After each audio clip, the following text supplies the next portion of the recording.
e vinho. Jesus transformou água em vinho. Que vinho era esse? Todos nós conhecemos a passagem bíblica em João 2:1 a 11, quando Jesus, convidado para um casamento, soube que o vinho tinha acabado e então transformou a água em um vinho de melhor qualidade. O que talvez alguns não saibam é como era aquele bom vinho. Será que era alcoólico? Na Bíblia, o vinho significa alegria e prosperidade. Quando Jesus esteve presente no casamento, ele fez o seu primeiro milagre em Caná da Galileia. Jesus proporcionou alegria para os noivos e os convidados.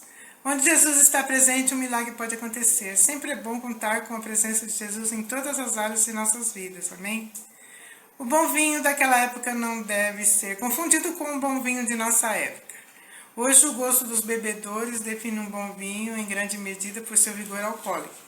Isto, porém, não é necessariamente verdadeiro no mundo romano dos tempos neotestamentários, quando os melhores vinhos eram aqueles cuja potência alcoólica havia sido removida por fervura ou filtração.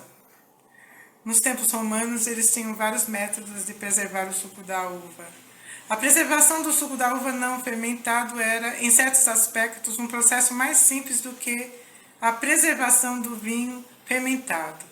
Existia a possibilidade de suprir suco de uva não fermentado na boda de Caná, próxima à estação da Páscoa, uma vez que tal bebida podia ser mantida sem fermentação por todo o ano. O vinho nas bodas de Caná deve ser determinado pelos fatos contextuais e pela probabilidade moral. A probabilidade é que Jesus fez vinho de suco de uva integral e sem fermentação. E o vinho da ceia? A linguagem que utilizam é o fruto da videira, Mateus 26:29, Marcos 14:25, Lucas 22.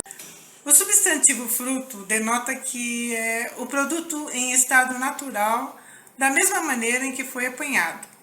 Vinho fermentado não é o fruto da videira natural, mas o fruto da fermentação não natural e decadente.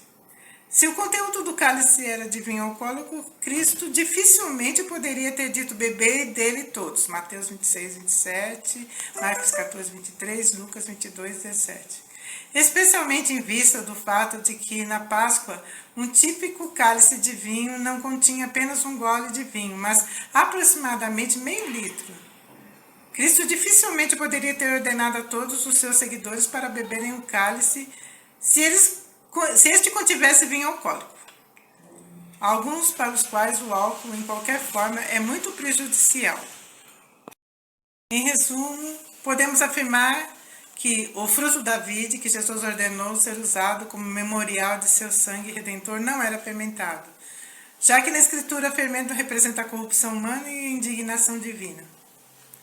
O uso de vinho não fermentado é bem documentado, especialmente entre as igrejas orientais, como a igreja de Abissínia, igreja nestoriana da Ásia Ocidental, os cristãos de São Tomás da Índia, os monastérios cópticos do Egito e os cristãos de São João na Pérsia, os quais celebravam a ceia do Senhor com vinho não fermentado ou feito com uvas frescas ou secas.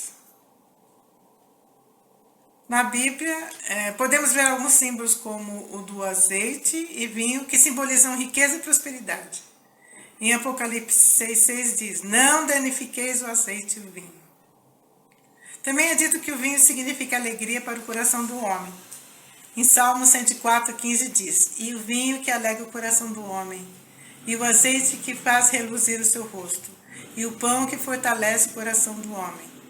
O vinho, o azeite e o pão de cada dia são dádivas divinas.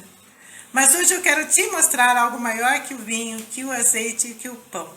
Se hoje você está triste, pois não tem vinho, o vinho acabou e você ainda está esperando que Jesus transforme a água em vinho, eu quero te apresentar a água. Você sabia que a água é essencial para a vida e é o solvente onde todas as moléculas da vida existem? Todas as células são feitas de 60% a 70% de água. Todas as moléculas presentes na célula são cobertas com uma camada de água. Quando essas moléculas interagem entre si, não interagem diretamente, elas interagem através da água que as conecta. Temos a proteína envolvida por água. e o DNA envolvidos também por água, e a comunicação entre eles ocorre pelas moléculas de água. Vínculos elétricos e de hidrogênio permitindo a transferência de informação. Vemos esse fato tão importante da vida. A biologia da Terra é regulada pela água para viver. A água é o conector de toda a vida biológica e fornece o metabolismo e a atividade genética da célula. Na Bíblia, a água e o Espírito são unidos para expressar o derramamento do Espírito de Deus nos últimos dias. Porque derramarei água sobre o sedento e rios sobre a terra seca, derramarei o meu Espírito sobre a tua posteridade e a minha bênção sobre os teus descendentes. Isaías 44, 3. Então aspergirei água pura sobre vós e ficareis purificados. De todas as vossas imundícias, de todos os vossos ídolos vos purificarei. Ezequiel 36, 25. A água é também interpretada como bênção divina. Porque o meu povo fez duas maldades a mim e me deixaram o manancial de águas vivas e cavaram cisternas rotas que não retêm água. Jeremias 2,13. Naquele dia também acontecerá que sairão de Jerusalém águas vivas, metade delas para o mar oriental e metade delas para o mar ocidental. No verão e no inverno sucederá isto. Zacarias 14:8.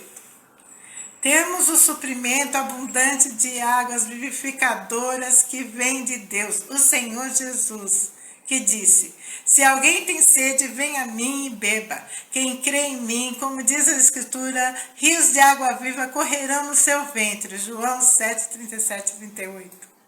Mas aquele que beber da água que eu lhe der nunca terá sede, porque a água que eu lhe der se fará nele uma fonte de água que salte para a vida eterna. João 4, 14. E o Espírito e a esposa dizem: vem. E quem ouve, diga: vem. E quem tem sede, venha. E quem quiser, tome de graça da água da vida. Apocalipse 22, 17. Amém?